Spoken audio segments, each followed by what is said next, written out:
9 мамыр жеңіс күніне орай.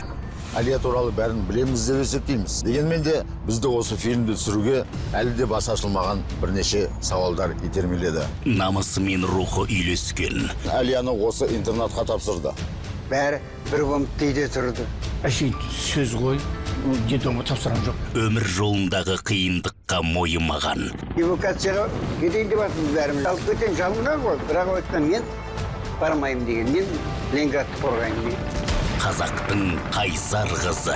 Әлияны бір жыл бойына мергендік орталықта оқытты. Ондай кадрларды алғы шепке майданға аттандыру. Совет үкіметінің кезінде шайқаста ол жерде идеология керек еді. Әлия ерлік алгоритмі деректі фильмінде. Мына бір жатқан кең көше Әлия Молдағұлованың атында. Санкт-Петерборда да керемет ескерткіш орнатылған. Көшенің аты берілген. Өз оқыған интернаттың аты қазір Әлияның есімінде. Ұлттық арнада.